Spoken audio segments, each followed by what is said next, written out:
The studio lights burned bright, the audience buzzing with anticipation. Stephen Colbert leaned back in his chair, smirking, ready to turn the conversation into another joke that would keep his late-night audience laughing. But Denzel Washington wasn't here to play along. His eyes were locked, his jaw tight, and the tension in the air felt heavy enough to slice with a knife. Colbert began, his trademark sarcasm dripping through every word. "Well, Denzel, people say the world's falling apart. I say, if it's going down, at least let's laugh while we can." The crowd chuckled, but Denzel didn't move. He didn't even blink. Instead, he leaned forward, elbows on the table, his voice low, sharp, and ice-cold. "This isn't a show, Colbert," Denzel said, each word slamming like a hammer. The laughter died instantly. The audience froze, caught between the safety of humor and the raw force of truth unfolding before them. People are bleeding. Families are broken. Communities are burning. And you, he jabbed a finger across the desk, you think it's comedy material? The silence was brutal. Colbert tried to recover with a half-grin, lifting his cards as if a witty line could save him. But Denzel didn't give him a second. His voice rose, not with theatrics, but with the power of a man who had lived the weight of the struggle. "You mock suffering because it's easy. Because it makes ratings. But let me tell you something, Stephen, when you walk off this stage, those people you laugh about still go home hungry. Still cry themselves to sleep. Still bury their dead." The audience shifted uncomfortably. The cameras caught their faces, no one was laughing now. A woman in the front row clutched her purse tighter, her smile gone. A man's jaw clenched. Colbert swallowed hard, his usual sharp tongue stilled. And Denzel leaned in closer, his voice now a blade, "I'm not here to entertain you. I'm here to remind you, truth doesn't perform. Truth hits. And tonight, it hits you." The crowd erupted, not with laughter, but with stunned gasps and scattered claps that grew into thunder. Colbert sat frozen, his smirk gone, as if the mask he had worn for years had been ripped away on live television. Colbert forced a smile, but the cracks in his confidence showed. He shuffled his cue cards like a nervous gambler, the charm of a seasoned host suddenly slipping through his fingers.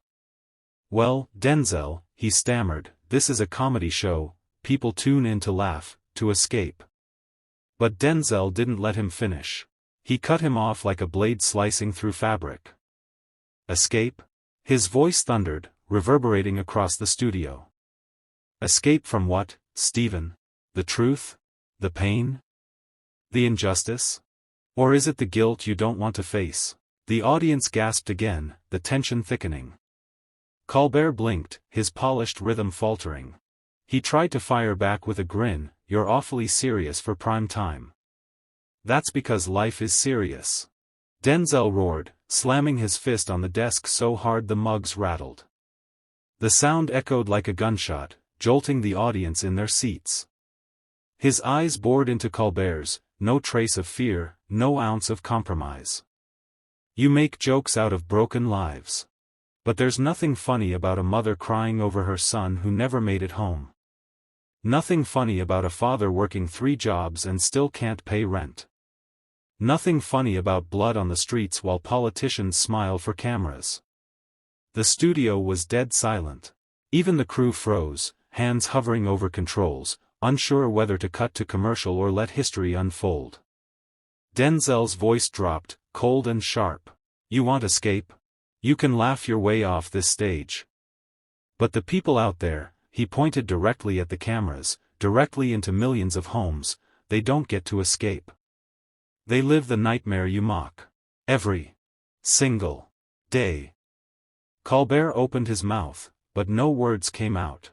He looked cornered, a man stripped of his armor, his punchlines useless in the face of raw fury.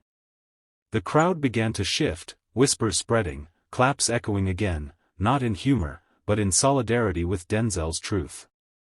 Denzel straightened, towering in his presence, his voice cutting with precision, "You're hiding behind laughter, Colbert. But when the lights go off and the crowd goes home, you'll have to face the truth.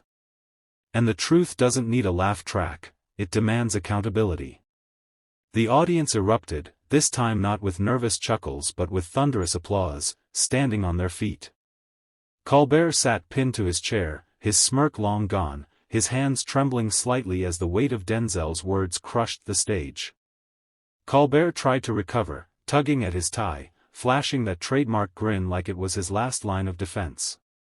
"Denzel, come on," he said, forcing a chuckle, "this isn't a courtroom, it's television.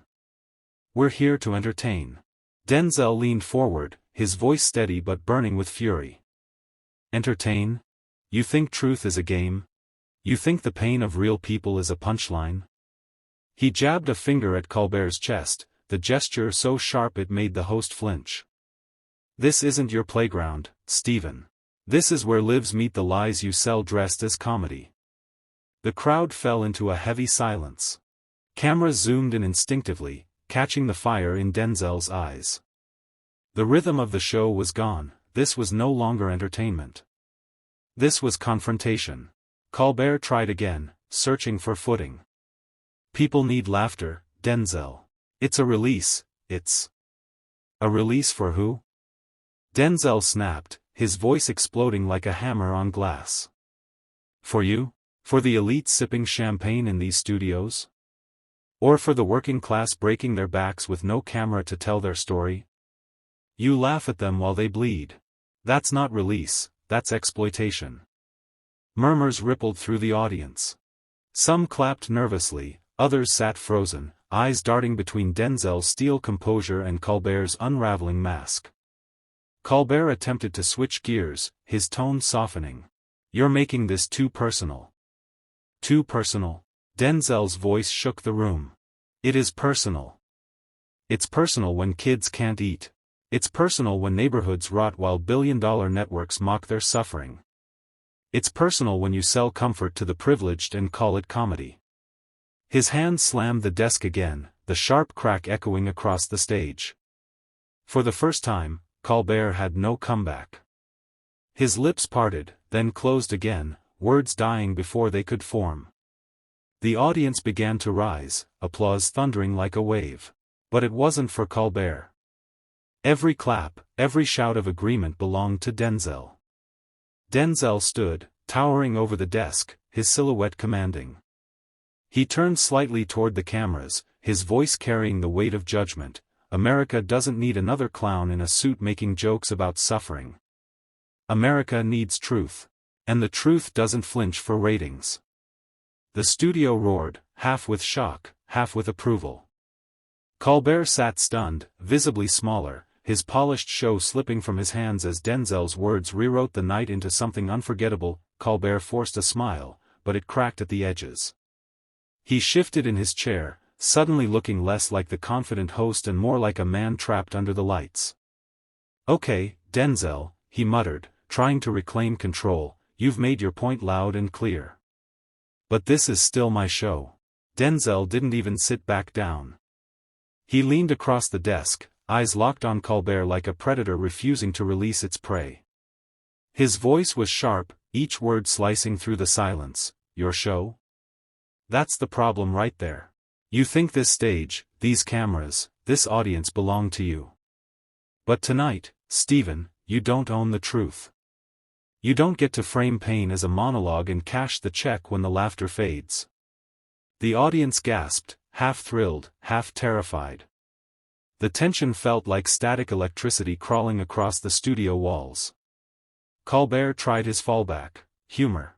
"Well, folks," he said with a shaky grin, "remind me never to invite Denzel to poker night." A few scattered chuckles broke out, but they died quickly when Denzel didn't even flinch.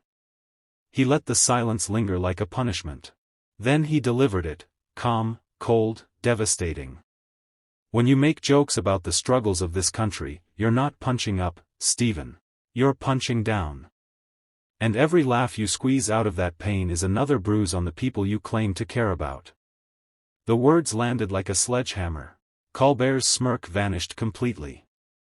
His hand went to his cue cards, but his fingers trembled as he shuffled them. The control he always wielded with such ease was slipping, and everyone watching could feel it. Denzel straightened his shoulders, his presence swallowing the stage. You say this is entertainment. I say it's manipulation. You say it's comedy. I say it's cowardice. Because you don't dare tell the truth unless it's wrapped in a joke, softened for ratings, safe for sponsors. But the truth isn't safe, Stephen. It's not supposed to be. A woman in the audience stood, clapping furiously. Others followed, until half the crowd was on their feet. The noise drowned out Colbert's attempts to regain the room. His eyes darted nervously toward the producers offstage, searching for rescue, but none came.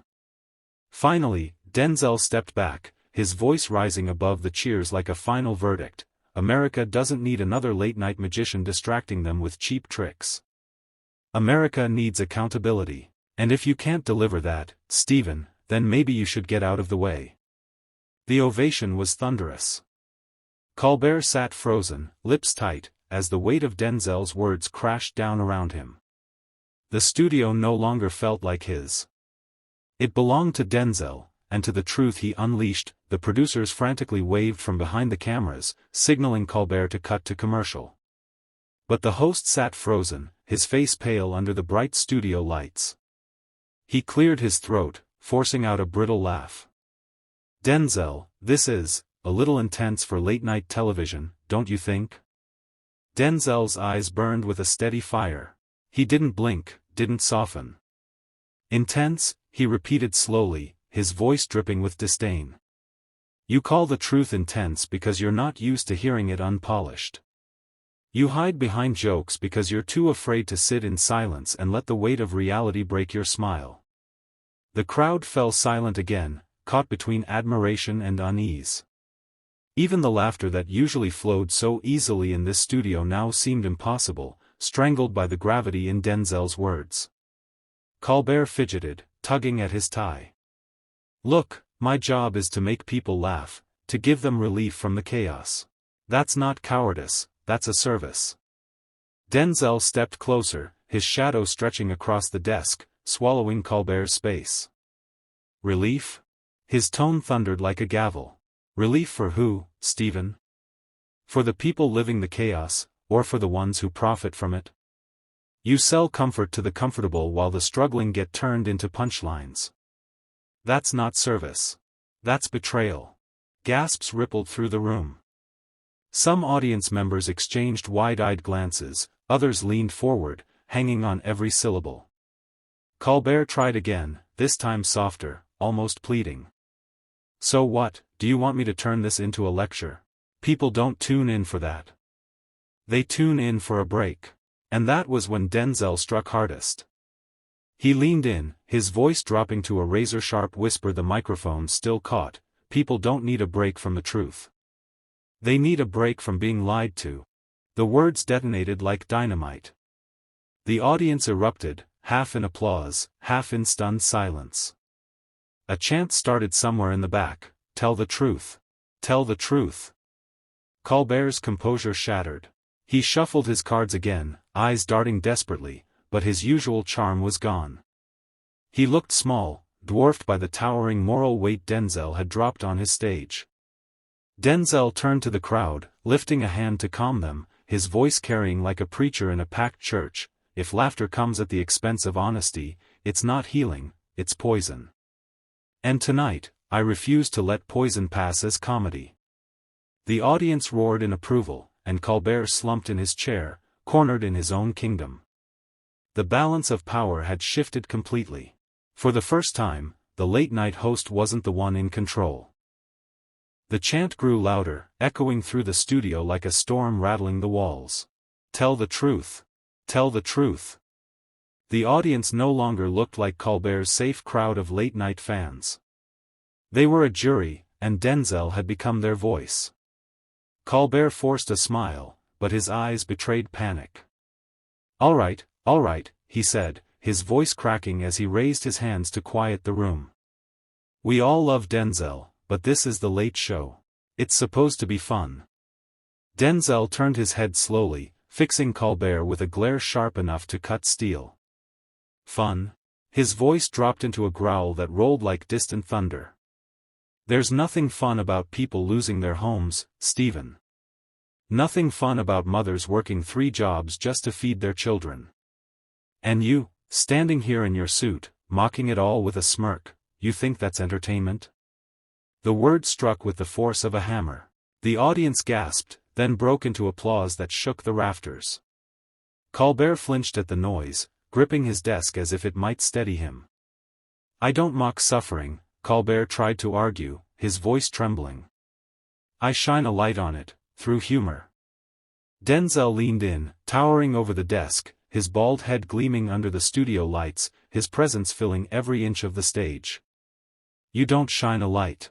You put on a spotlight show so the crowd can laugh in the dark while the truth stays buried. And you know it. The silence that followed was suffocating. Even the cameras seemed to hesitate, as if unsure where to point, on Colbert's crumbling facade or on Denzel's unshakable fury. A woman from the audience suddenly stood up and shouted, "He's right." The crowd erupted again, the chant thundering back stronger than before. Tell the truth. Tell the truth. Colbert's jaw clenched. He shuffled his papers, but they slipped from his hands, fluttering to the floor like white flags of surrender. The mighty host, once the master of every conversation, now looked cornered, exposed, powerless.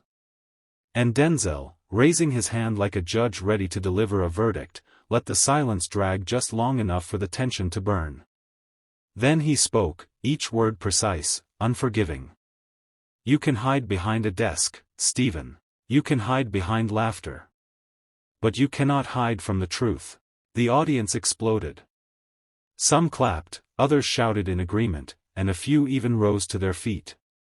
The stage lights flickered as if they, too, had been shaken by the raw force of Denzel's words. For the first time in his career, Colbert's stage was no longer his own. Colbert tried to collect himself, straightening his tie as if that could rebuild the crumbling image of control. He forced a laugh, brittle and hollow. Denzel, this is late-night TV.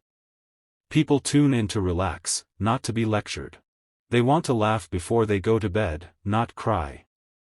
The crowd hissed at him, a sound he had never heard in his own studio before. He raised his hands, pleading. I'm not the enemy here. I'm just doing my job. Denzel didn't flinch. He took a slow step forward, his boots echoing on the stage floor, each step heavier than the last. Your job. His voice thundered, cutting through the tension like a blade. Your job is to distract. To keep the truth buried under punchlines and applause signs. To feed people jokes while the world outside burns. The audience roared again, half in anger, half in awe. A man in the front row shouted, "Say it louder."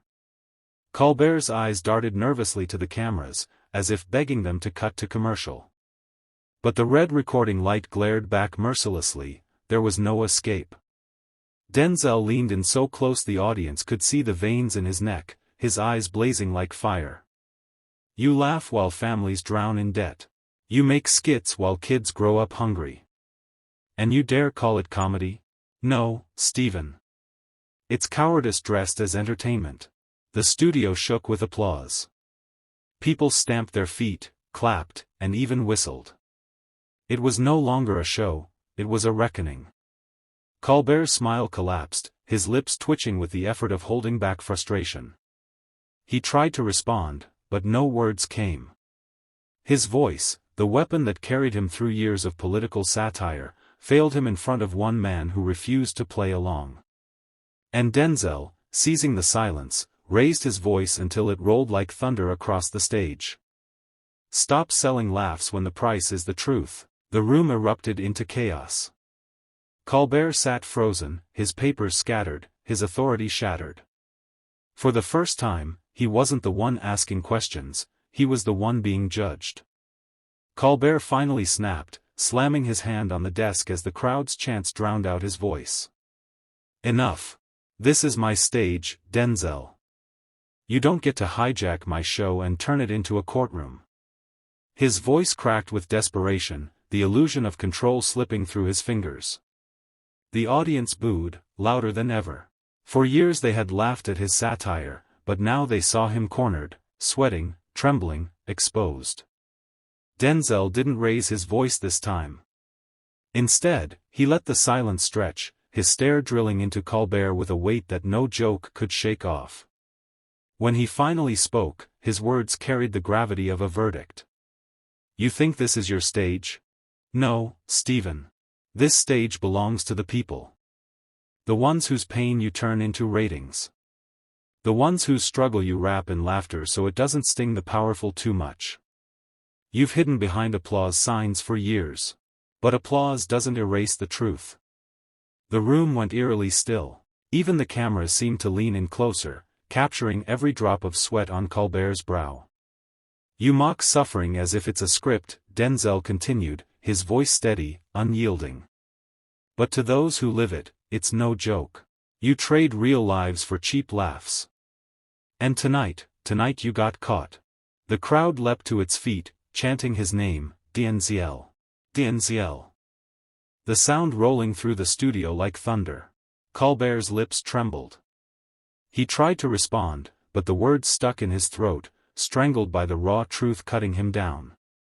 For once, the king of late-night comedy had no punchline, no escape. And Denzel, standing tall under the blinding lights, delivered the final strike of the night. "You wanted a show, Stephen. But what you got was the truth.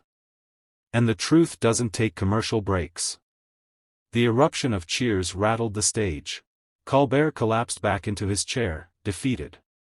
The cameras captured it all, his fall from power and Denzel's rise as the voice no one could laugh away. The studio felt like a battlefield now, one man broken behind his desk, the other standing unshaken in the center of the storm. Colbert's eyes darted to the cameras, searching for rescue, for the comfort of scripted jokes that had always saved him before. But tonight, no cue card could shield him. He forced a laugh, brittle and hollow. "You know, Denzel, people don't come here for sermons. They come here to laugh. To escape. To forget." His voice faltered as the audience groaned. The magic of his charm had evaporated. Denzel stepped closer, closing the distance until Colbert had no room to hide. His tone cut like steel. "Forget? You want them to forget, Stephen, because forgetting keeps you safe. Forgetting keeps you paid. But those who bury friends, those who raise kids in broken neighborhoods, they don't get to forget. They live it every single day." The audience roared, not with laughter but with a righteous fury that echoed Denzel's words. Colbert looked small, swallowed by the very stage that once crowned him king. Denzel's gaze never wavered. "You built a career making pain punchlines. I built a life surviving it. That's the difference. And tonight, the audience decided which one of us deserves the mic." The crowd exploded, chants of "Denzel. Denzel," shaking the rafters. Some even pounded their fists on the seats. The studio transformed into an arena. Colbert's final attempt at humor fizzled before it left his lips. He simply slumped in his chair, his smirk gone, his authority stripped away. For once, the comedian wasn't the one holding the audience captive, Denzel was. And with that, Denzel turned toward the cameras, his voice rising above the chaos. "Truth isn't entertainment. Truth is responsibility. And if you can't handle that, step aside, because the people are done laughing." The audience erupted, knowing they were witnessing a moment that would live far beyond the studio walls. The camera zoomed in, the air thick with anticipation. The nation wasn't just watching a late-night show anymore, they were witnessing a reckoning. Colbert sat silent, hands clasped, his trademark grin erased. For years, he had thrived on being untouchable, the man who mocked presidents and toppled egos with a smirk. But now, under the weight of Denzel's truth, he looked small, fragile, human. Denzel stood tall, shoulders squared, eyes burning with conviction. He didn't shout. He didn't need to. His voice rolled across the studio like thunder wrapped in velvet. "You wanted a joke, Stephen? Here's the punchline: America's pain isn't funny. And every time you turn it into a sketch, you don't just mock the people, you mock survival itself." The audience fell into stunned silence. Even the chants that had filled the studio minutes before died down, leaving only the raw weight of Denzel's words. Colbert tried to lift his head, searching for a line, a comeback, anything to reclaim control. But nothing came. His wit, his arsenal of sarcasm, gone. All that remained was the image of a man cornered by honesty. Denzel leaned forward, his tone sharpened to a blade. Comedy has its place. But when you dress wounds with laughter instead of healing them with truth, you become part of the problem. And America's had enough of problems dressed as entertainment. The crowd erupted. Applause thundered, people rose to their feet, clapping, shouting, some even in tears. The cameras caught faces lit with something deeper than excitement, recognition. They knew they had just seen more than a debate. They had seen a line drawn in the sand. Colbert slumped back, defeated. His show would go on, but it would never feel the same again. And Denzel, with the final blow delivered, simply raised his chin, turned from the desk, and walked off stage as the audience chanted his name. No mic drop. No theatrics. Just the quiet authority of a man who didn't need applause, because the truth had already spoken louder than anything else. The screen faded to black, leaving America with one undeniable reality: sometimes, the joke ends when the truth walks in.